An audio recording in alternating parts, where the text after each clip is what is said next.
सुस्वागतम शेतकरी मित्रांनो। महात्मा फुले कृषी विद्यापीठ राहुरी संलग्न जयवंतराव भोसले कृष्णा कृषी महाविद्यालय रेठरे बुद्रुक येथील सर्व कृषी दूत आपल्या सर्व शेतकरी मित्रांचे सहर्ष स्वागत करीत आहेत। ग्रामीण कृषी जागरूकता आणि कृषी औद्योगिक कार्यानुभव कार्यक्रम सन 2024-25 गाव साळशिरंबे येथे आयोजित केलेला आहे। नमस्कार, आम्ही जयवंतराव भोसले कृषी महाविद्यालय रेठरे बुद्रुक यांचे कृषी दूत। आज आपण सोयाबीन बीज प्रक्रिया यावर प्रात्यक्षिक करणार आहे। बीज प्रक्रिया म्हणजे काय आणि ती का करावी? बीज प्रक्रिया म्हणजे बियांची लसीकरण करणे आणि भविष्यात येणाऱ्या कीड, बुरशी तसेच रोगांना नियंत्रण करण्यासाठी बीज प्रक्रिया केली जाते।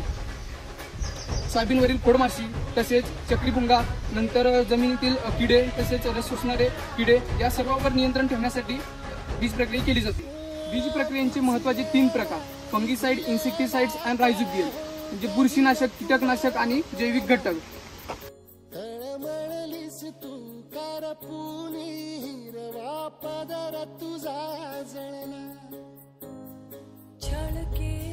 पिढी जात तुझा ग उखडून वंगाई, अपराध किती झाले पण आता शरण